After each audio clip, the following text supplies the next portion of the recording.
అందరికీ నమస్తే. అరుణ్ శివ యూట్యూబ్ ఛానల్‌కి స్వాగతం. నేను మీ కేఎస్ వరప్రసాద్. ఈరోజు మీకు వీడియోలో మనం చాలామంది కాయ కష్టం చేసేవారు గానీ, ఎవరైనా సరే కొంతమంది ఈ నేను చెప్పే జావా అనేది తాగుతుంటారు. జావా అని కొంతమంది అంటారు, అంబలి అంటారు. ఇది మనకి ఎంతో శక్తినిస్తుందండి. ప్రతి ఒక్కరూ తాగొచ్చు. ఆరోగ్య సమస్యలు ఏవి ఉన్నా ఇది ఆటంకం ఏమి ఉండదు తాగిన వాళ్ళకి. కేవలం థైరాయిడ్ సమస్య ఉన్న వాళ్ళు మాత్రం ఇది రేర్గా తీసుకుంటే సరిపోతుంది, వారానికి ఒకసారి.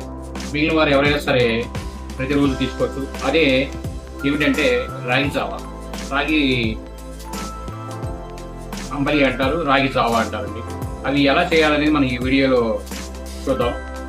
మీరు దీనిలో ఇప్పుడు మనం చెప్పే రాగి జావాలో తయారు చేసుకోవడం ఉన్న ప్రత్యేకత ఏంటంటే, రాగులు నానబెట్టి, అంటే నానబెట్టడం అంటే మామూలు కొద్ది నీళ్లు పోసి కడిగేసి అంటే నానక్కర్లేదండి.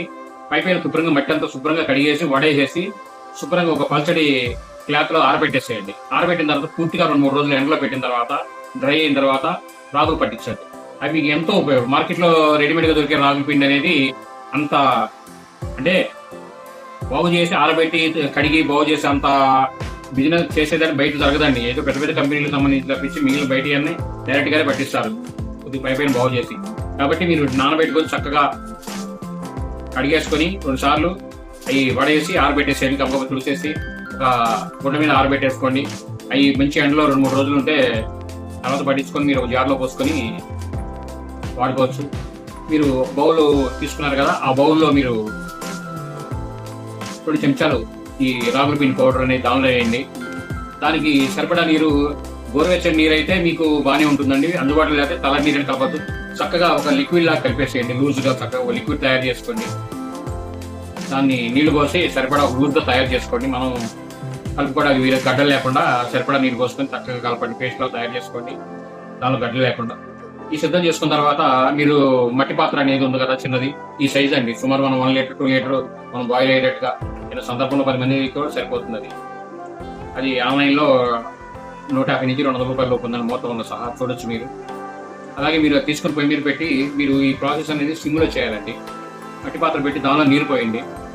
మీరు ఎలా అంటే మీరు ఈ రాగి జావ అనేది మీరు లూజ్గా తాగుకుంటే తాగొచ్చండి. లేదు కలుపుకొని అన్నంలో అంటే కొంచెం చిక్కగా ఉంచుకోవచ్చు. మీరు ఎలా అయినా చేయొచ్చు. కాబట్టి మీరు దానికి సరిపడా నీరు అనేది పోసి 1-3గా పోయాలి. అప్పుడు మీరు ఏంటంటే మీరు సుమారు 6 కప్పులు నీరు పోసుకుంటే సరిపోతుందండి. కొద్దిగా ఎక్కువే పోసుకోండి. అవసరమైతే మనం గ్లాస్లో వేడి నీళ్ళు తీసి పక్కన పెట్టుకొని మళ్ళీ వాడుకోవచ్చు. ఎప్పుడైనా సరే ఏ ప్రాసెస్ అయినా అలా చేసుకోండి. ఆ కాటి ఎక్కువ పోయింది, కొద్దిగా నీరు ఎక్కువ పోసుకొని ఒక గ్లాస్లో వేడి నీళ్ళు తీసి పక్కన పెట్టుకొని చక్కగా ఆ నీళ్లు మరిగిన తర్వాత ఈ రాగుల పిండి కలిపిన దానిలో శుభ్రంగా కలిపేయండి. కలిపిన తర్వాత చక్కగా సన్న వేడి మంట మీద చక్కగా రాగి జావని చక్కగా మరగనివ్వండి. శుభ్రంగా మరిగిపోయిన తర్వాత స్టవ్ కట్టేసి ఈ మట్టి పాత్ర అనేది, రాగి జావతో కూడిన మట్టి పాత్ర అనేది పక్కన పెట్టండి. కొద్ది చల్లారిన తర్వాత దానికి మూత అనేది మట్టి పాత్రతో వచ్చిన మూత అయితే అది పెట్టండి. లేదనుకోండి స్టీల్ మూత పెట్టి దాని మీద ఒక క్లాత్ అనేది వేసేయండి.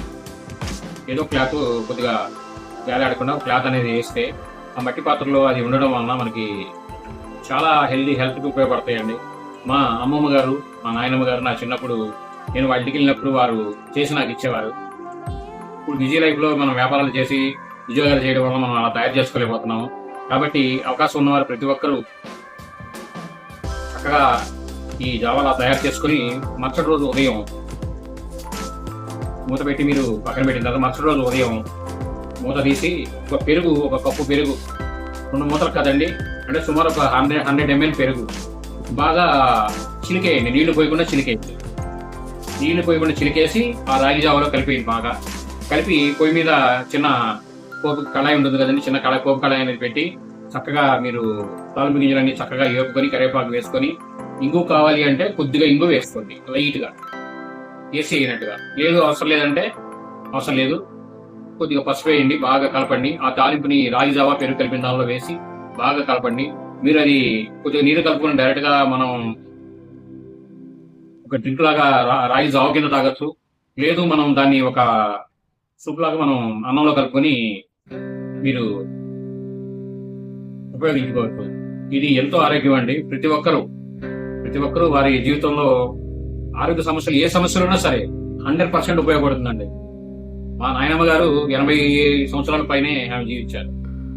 మా అమ్మమ్మ గారు కూడా వాడేవారు.